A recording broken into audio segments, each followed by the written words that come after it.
అందరికీ నమస్తే. నేను మీ ఆశా జ్యోతి. ఈరోజు శ్రావణ శుక్రవారం సందర్భంగా అమ్మవారిని ఎలా అలంకరించుకోవాలో ఈ వీడియోలో చూస్తాం. చూడండి. అమ్మవారి ప్రతిమ తయారు చేయడం కోసం ముందుగా పెద్ద సైజులో ఉండే కొబ్బరికాయ ఒకటి తీసుకొని నీట్గా పీచంతా తీసేసి పెట్టుకోవాలి. అలాగే అమ్మవారి మొహము తయారు చేయడం కోసం నేను ఇక్కడ గోధుమ పిండి వాడుతున్నాను. గోధుమ పిండిలో కొంచెం పసుపు వేసి నీళ్ళు వేసి కలుపుకోవాలి. ఎందుకంటే అమ్మవారి వర్ణం అనేది మంచిగా బంగారు వర్ణం లేదా పసుపు వర్ణం మీకు ఎంత కావాల్సుకుంటే అంత పసుపు వేసుకొని కలుపుకొని మన చపాతీ పిండిలాగా కలుపుకోవటమే. దీనికి మన ఒక్క పెద్ద సైజు ముద్ద సరిపోతుంది. అంత పిండి మాత్రం సరిపోతుంది, ఎక్కువ కూడా పట్టదనమాట. సో ఇలాగా చపాతీ పిండిలాగా మామూలుగా కలిపేసేసుకొని ముద్దలా చేసుకోవాలి. దీన్ని మనం అమ్మవారికి మొహం తయారు చేయడం కోసం తయారు చేస్తున్నాము కాబట్టి దీంట్లో ఉప్పు అవేమీ వేయలేదు. సో ఈ రకంగా తయారైన పిండి ముద్దని ఒక చిన్న బాల్స్ లాగా 4 బాల్స్ తీసి పక్కన పెట్టుకొని మిగతా ముద్దని ఒక చపాతీ పీట మీద చపాతీలాగా ఒత్తుకుంటున్నాను. దీనితోటి మనము అమ్మవారి ముఖాన్ని తయారు చేస్తున్నాం. దీన్ని కొబ్బరికాయ మీద మనం ఎటువైపు అయితే మనం మొహం తయారు చేద్దాం అని అనుకుంటున్నామో అటువైపు మనం ఈ చపాతీ లాగా తయారు చేసిన దాన్ని అప్లై చేసుకోవాలి. కేవలం జస్ట్ అట్లా ఒత్తితే సరిపోతుందండి, ఇంకా ఏమీ చేయాల్సిన అవసరం లేదు. కొంచెం గట్టిగా ప్రెస్ చేస్తే అది మన కొబ్బరికాయకి అతుక్కొని పోతుంది, ఇంకా ఊడి కూడా రాదనమాట. సో ఇంకా డౌట్ ఉండే వాళ్ళైతే ఫేవికాలు అట్లాంటివి కూడా అతికించుకోవచ్చు. నేనైతే ఏం చేయట్లేదు. ఇప్పుడు ముందుగా చేసి పెట్టుకున్న బాల్స్ని షేప్ చేసుకుంటున్నాము. ఇప్పుడు చెవులు తయారు చేయడం కోసం వీటిని సిలిండర్స్లా తయారు చేసి దాన్ని కొంచెం షేప్ వచ్చేటట్లు ఒత్తుకొని మనం ఎక్కడైతే మనం చెవులు పెట్టాలనుకుంటున్నామో ఆ ప్లేస్లో జస్ట్ అట్లా ప్రెస్ చేస్తే సరిపోతుంది. చూస్తున్నారు కదా, జస్ట్ అలా ప్రెస్ చేస్తే మనకి ఆ కొబ్బరికాయకి మైదా లేదంటే గోధుమ పిండి ముద్ద అనేది తగులుకుపోతుంది. ఇబ్బంది ఏమీ ఉండదు. అట్లా కొంచెం సేపు ఉండగానే ఆరిపోతుంది. ఇలా రెండో వైపు కూడా చేసుకోవాలి. ఈ గోధుమ పిండి ముద్ద అనేది లూజు చేస్తే మనకి షేప్ చేయడం కుదరదు. అలానే గట్టిగా చేస్తే మనకి క్రాక్స్ అనేవి కనిపిస్తున్నాయి. కాబట్టి సరిగ్గా సమపాలల్లో మనం గోధుమ పిండి ముద్దని కలుపుకోవాలి.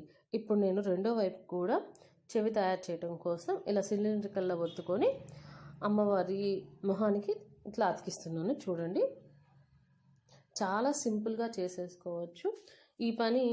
మనము అంతా నైవేద్యాలు అంతా రెడీ చేసుకొని మనం కూడా రెడీ అయిపోయి వచ్చి కూర్చొని చేసుకోవచ్చు. కేవలం ఇది ఒక అరగంట పని పడుతుంది. అమ్మవారి ప్రతిమ అయితే ఒక 15 నిమిషాల్లో చేసేసుకోవచ్చు. తర్వాత చీర కట్టుకోవడం కూడా మొత్తం కలిపి కూడా ఒక అరగంట సేపు పడుతుందండి. నేను చేస్తున్నాను అదే టైంలో. సో ఇప్పుడైతే మనము ముక్కు తయారు చేసుకుంటున్నాము. దానికోసము ఇట్లా ట్రయాంగిల్ షేప్లో తయారు చేసుకొని దానిని అట్లాగా మనం ముక్కు ఎక్కడైతే పెట్టాలనుకుంటున్నామో స్ట్రైట్గా చూసుకోవాలి. ఫస్ట్ చూసుకొని మార్కింగ్ చేసుకొని లేకపోతే అక్కడ మనం పెట్టేసుకోవాలి. చూడండి, నేను ఇక్కడ పెట్టాలనుకుంటున్నాను కాబట్టి అట్లా కేవలం తడి కూడా నేను చేయట్లేదు. నాకైతే ఒక ఫుల్ డే కూడా అలానే ఉంటుంది. నేను రెండో రోజు అమ్మవారి ప్రతిమ తీస్తాను కాబట్టి అప్పటి వరకు కూడా ఎటువంటి ఇబ్బంది లేకుండా బాగా ఉంటుంది. సో ఇప్పుడు ఇలాగా మన ముక్కుని షేప్ చేయటం కోసం నేను ఒక చిన్న ఇయర్ బడ్స్ తీసుకొని దాంతో షేప్ చేస్తున్నాను. చూడండి, ఇలా మనం రెడీ చేసుకున్న తర్వాత కళ్ళు దిద్దుకోవడం కోసం నేను కాటుక వాడుతున్నాను. కాకపోతే కాటుకతోటి మార్కింగ్ చేసుకొని తర్వాత ఒక చిన్న టెక్నిక్ చెప్తాను. అదేంటంటే మనకి బ్లాక్ కలర్ ప్లాస్టర్ లేదా టేప్ అని దొరుకుతుంది కదా, దాన్ని ఒక మామూలు కవర్ మీద అతికించుకోవాలి. తర్వాత మన ఐబ్రోస్ అలాగే కన్ను షేప్లో మనం కట్ చేసుకోవాలి. ఇలా కట్ చేసుకున్న తర్వాత మనం దాని కింద ఉన్న కవర్ను తీసేయచ్చు. తర్వాత దాన్ని మనం ఎక్కడ కావాలనుకుంటే అక్కడ అతికించుకోవచ్చు. ఇప్పుడు నేను ఐబ్రోస్ కట్ చేస్తున్నానండి. ఇలా ఐబ్రోస్ షేప్ చూసి మార్కింగ్ చేసుకోవచ్చు, అలానే కట్ చేసుకోవచ్చు. చూడండి, ఇలా కట్ చేసిన తర్వాత దాన్ని సపరేట్ చేస్తున్నాను. కింద ఉన్న కవర్ని సపరేట్ చేస్తున్నాను. ఇప్పుడు దీనిని మనం ఎక్కడ కావాలనుకుంటే అక్కడ ప్లేస్ చేసుకోవడమే. అమ్మవారి ముఖం మీద ఇట్లాగా నేను ఆల్రెడీ మార్కింగ్ చేసి పెట్టుకున్నాను కదా, సో దాని మీద నేను ఇలాగా అతికించుకుంటున్నాను. కావాలనుకుంటే ఐబ్రోస్ దగ్గర కూడా కొంచెం షేప్ లాగా మనం ఆ పసుపు ముద్దతోటి మనం షేప్లా చేసుకుంటే ఉబ్బెత్తుగా కూడా కనిపిస్తుంది.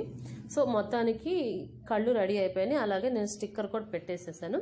ఇప్పుడు పెదాలు తయారు చేయడం కోసం అంటే పెదవులు రుద్దటం కోసం నేను కొంచెం పసుపు బొందలు పెట్టి అలాగే కుంకుమతోటి ఆ కలర్ అనేది చేసేసాను నేను. సో మీరు కావాల్సిన వాళ్ళు పెయింట్, స్కెచ్ పెన్ ఏదైనా వాడుకోవచ్చు. Sketch pen రాదనుకుంటాను. సో ఇప్పుడైతే అమ్మవారిని కూర్చోపెట్టడం కోసం ఒక పీట వేసుకున్నాను. దాని మీద మనము పానకం బిందెలు అంటాం కదా, మనకి ఎంత హైట్లో కావాలనుకుంటే అంత హైట్ పానకం బిందె పెట్టుకోవచ్చు. దాంట్లో బరువుగా ఉండడం కోసం నేను బియ్యం వాడుతున్నాను. ఈ బియ్యానికి ఇంతే వాడాలని కొలత ఏమీ లేదు, కేవలం బరువు కోసం వాడుతున్నాను. అలాగే దీన్ని ఏం చేయాలి అనే ప్రశ్న కూడా లేదు, ఎందుకంటే ఇది కేవలం బరువు కోసం వాడుతున్నాం, ఇది కలశం కాదు కాబట్టి. ఇప్పుడు దీని మీద కలశం కోసం మనం రాగి చెంబుకని ఇతర చెంబుకని తీసుకుంటున్నాము. దానిలో మాత్రమే మనం కలశానికి వాడవలసిన పదార్థాలను వాడతాము. సో తర్వాత దీనికి ఒక కర్రను కట్టుకుంటున్నాను తాడుతోటి. దీన్ని అమ్మవారి చేతుల్లో భావిస్తున్నాను. సో కట్టేసుకున్న తర్వాత కలసంలోకి నేను పసుపు నీళ్ళు వాడతాను, అలాగే నాణం కూడా వేస్తాను. ఇప్పుడు దీన్ని తీసుకెళ్ళి మనము బిందె మీద పెట్టేసుకుందాం. అమ్మవారి ప్రతిమ రెడీ చేసుకున్నాం కదా, దీన్ని తీసుకువెళ్ళి మనము బిందె మీద పెట్టేసుకుందాం. చూడండి, ఇలాగ బిందె, దాని మీద కలశము, దాని మీద కొబ్బరికాయ మనం రెడీ చేసుకొని పెట్టుకున్నాను. అలాగే ఇప్పుడు అమ్మవారికి కట్టాల్సిన చీర తీసుకొని ముందుగా పవిట వైపు మనము ఎలా అయితే మనం ప్లీట్స్ పెట్టుకుంటామో ఆ రకంగా మడతలు పెట్టుకొని పిన్నిసులు పెట్టుకుంటున్నాను. మనం పవిట పెట్టుకుంటాం కదా, ఎంత పొడుగునైతే పెట్టుకుంటామో అంత పొడుగున నేను ఒక 2 చోట్ల పిన్నిసులు పెట్టుకున్నాను. చూడండి, ఈ విధంగా పెట్టేసుకున్న తర్వాత మిగిలిన చీర అంతా కూడా సగానికి మడత వేశాను. నేను తీసుకున్న చీరకి అంచు ఉంది కాబట్టి ఈ 2 అంచులు పట్టేసుకుంటే నీట్గా మనకి ఈజీగా చీర అనేది మడత పెట్టేసుకోవచ్చు. ఇప్పుడు ఇక్కడి నుంచి మొత్తం చీర మన కట్టు చెంగు వరకు కూడా మొత్తాన్ని మనము కుచ్చిళ్ళు పెట్టుకున్న విధంగా మనము పెట్టుకోవాలి. చూడండి, ఇలాగా చీరని మొత్తం కూడా సగానికి మడత వేసుకున్నాను. ఎందుకంటే మనం తీసుకుంటున్న అమ్మవారి హైట్ అనేది చాలా తక్కువగా ఉంటుంది కాబట్టి నేను సగానికి మడత పెడుతున్నాను. ఇప్పుడు మడత పెట్టేసుకున్న తర్వాత అంచు వైపునే కుచ్చిళ్ళు పెట్టుకుంటున్నట్టు పెట్టుకుంటున్నాను. ఇటువైపు మాత్రమే చాలా ఈజీగా ఉంది కాబట్టి నేను మీకు అలాగే చూపిస్తున్నాను. ఈ విధంగా కుచ్చిళ్ళు పెట్టుకున్న తర్వాత చూడండి, ఇలా వచ్చేసింది. ఇప్పుడు దీన్ని పై వైపున అంటే సగానికి మడత పెట్టాం కదా, అటువైపున తీసుకోవాలి. వీటిని కూడా సరిగ్గా సర్దుకోవాలి. కేవలం ఒక 5 నిమిషాలు పనేనండి ఈ చీర కట్టడం మటుకు, కాకపోతే టెక్నిక్ తెలిసి ఉండాలి. వీటన్నిటిని కూడా తీసుకొని మనం పిన్నిసులు పెట్టేసుకుంటున్నాను నేను. చూడండి, ఇలా ఈ విధంగా పిన్నిస్ పెట్టేసుకుంటున్నాను. అన్ని కుచ్చులకు కలిపి కూడా పెట్టుకోవాలంటే ఒక పెద్ద సైజు పిన్నిస్ అవసరం అవుతుంది. సో పెట్టుకుంటున్నాను. ఇలా ప్రతి ఒక్క మడతను కూడా మిస్ అవ్వకుండా ప్రతిదీ కూడా పిన్ పెట్టేసుకుంటున్నాను. సో ఈ పిన్ని పెట్టుకున్న తర్వాత దీనిలోకి ఒక తాడును కూర్చేసుకొని మనము అనుకుంటున్న చోట అమ్మవారికి కట్టేసుకోవటమే. సో నేనైతే తాడు తీసుకున్నాను. సేమ్ కలర్ థ్రెడ్ అయితే తీసుకోవచ్చు, కానీ కనపడదు అది.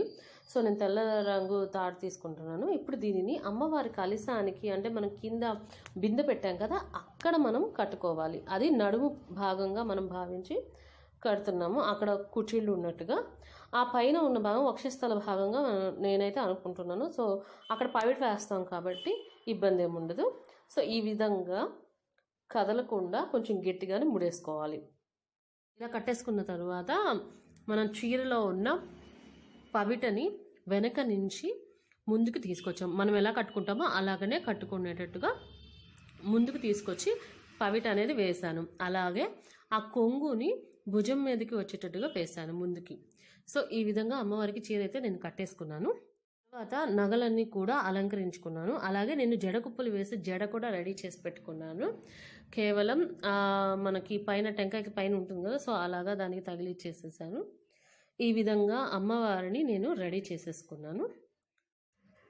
చూసారు కదా ఫ్రెండ్స్, ఇలా తయారు చేసుకున్నాను. ఇలాగే నేను ఇలాగా అమ్మవారికి జడ కుప్పలు కూడా వేసుకున్నాను, రెడీ చేసుకున్నాను. ఇక తర్వాత మనం పూజ చేసుకునేటప్పుడు ఎలా పూలు అన్నీ ఇంకా మీ ఎలా అలంకరించుకోవాలనుకుంటున్నారో అలా అలంకరించుకోవచ్చు. సో నేనైతే ఇలా చేసేసాను. సరే, ఈ వీడియో మీకు నచ్చితే లైక్ చేయండి, షేర్ చేయండి. అలాగే ఫస్ట్ టైం నా ఛానల్ని చూస్తున్న వాళ్ళు సబ్స్క్రైబ్ చేసుకోండి. దానికోసం కింద ఉన్న బెల్ బటన్ ప్రెస్ చేస్తే సబ్స్క్రిప్షన్ అనేది